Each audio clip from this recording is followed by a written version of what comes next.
Hi, I'm Carolyn. I'm one of the vets with Pfizer, and I believe that we need to improve calf health and management in the UK. The calf rearing period is an absolute critical period to ensure we get good return on investment, and if things go wrong during that rearing period, particularly with health, then that can be the difference between making a loss and making a profit. So for youngstock rearing, one area that I'm very interested in is health management, and when we look at the data,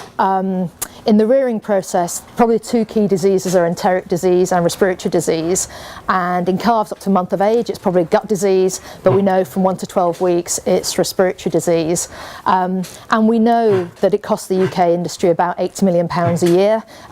which is way too much as far as we're concerned, and we know that for dairy bred calves, and the unit we're on today has obviously got dairy bred calves going into the meat sector, but even dairy bred calves going back into the milking herd, that if they get disease in this really critically important time, up to 3 months of age, that's likely to have the biggest impact on future productivity. So for these animals, it'll be about getting them to finishing weight on time and reducing the money that needs to go into them to get them to finishing. And for a dairy heifer going into the milking herd, it's about getting her bulled and calved in on time and making her reach her maximum milk production.